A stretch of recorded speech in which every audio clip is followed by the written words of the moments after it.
তো বন্ধুরা চলে এসেছি আপনাদের জন্য নতুন একটা ভিডিও নিয়ে, যেটা ভিডিওতে আপনাদেরকে আজকে দেখাবো কনসিলিড ওয়ারিং এর পার্ট 2। কনসিলিড ওয়ারিং এর জন্য ওয়ালে পাইপ কিভাবে লাগানো হয় এবং স্টিলের বোর্ড কিভাবে লাগানো হয় সেটাই আজকে এই ভিডিওর মাধ্যমে আপনাদেরকে দেখাবো। তো বন্ধুরা ভিডিওটাকে শেষ পর্যন্ত দেখবেন এবং যদি ভালো লাগে তো ভিডিওটাকে লাইক এবং শেয়ার করে দিবেন। তাহলে চলেন ভিডিওটা শুরু করা যাক। আসসালামু আলাইকুম বন্ধুরা, আমি হচ্ছি এমডি আসলাম হাবিব। আপনারা ইন্ট্রো দেখে বুঝে গিয়েছেন যে ভিডিওটা কিসের উপর হতে চলেছে। তো আজকে ভিডিওর মাধ্যমে আপনাদেরকে দেখাবো যে কনসিলিড ওয়ারিং এর জন্য দেওয়ালে পাইপ কিভাবে লাগানো হয়। এর আগের ভিডিওতে আমি আপনাদেরকে বলেছিলাম যে কনসিলিড ওয়ারিং এর জন্য দেওয়াল কিভাবে কাটা হয়। যদি আপনারা সেই ভিডিওটা না দেখে থাকেন তাহলে কমেন্ট বক্সে সেই ভিডিওটার লিঙ্ক দেওয়া আছে, আপনারা সেখান থেকে গিয়ে ভিডিওটা দেখতে পারেন।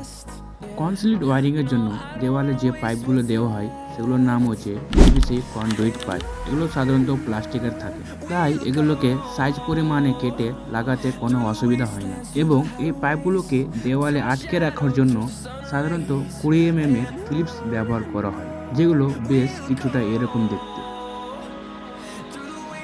এরপর পাইপগুলোকে ক্লিপ দ্বারা দেওয়ালে ভালোভাবে আটকে দেওয়া হয়।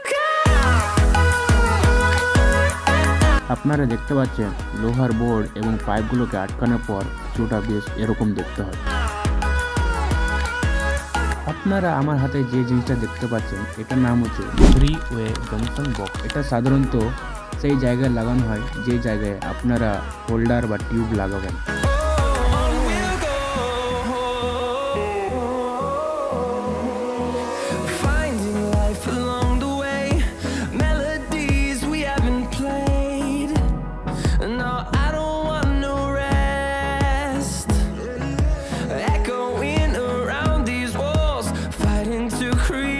এটা হচ্ছে 2-ওয়ে জাংশন বক্স।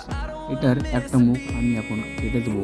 এটা কাটার কারণ হচ্ছে যে এখানে একটাই পয়েন্ট হবে এবং এই জাংশন বক্সটি যদি দুইটা মুখ আমি রেখে দিই তাহলে সেটি ভালোভাবে ফিট হবে না, তাই তার একটা মুখটি আমাকে কাটতে হচ্ছে।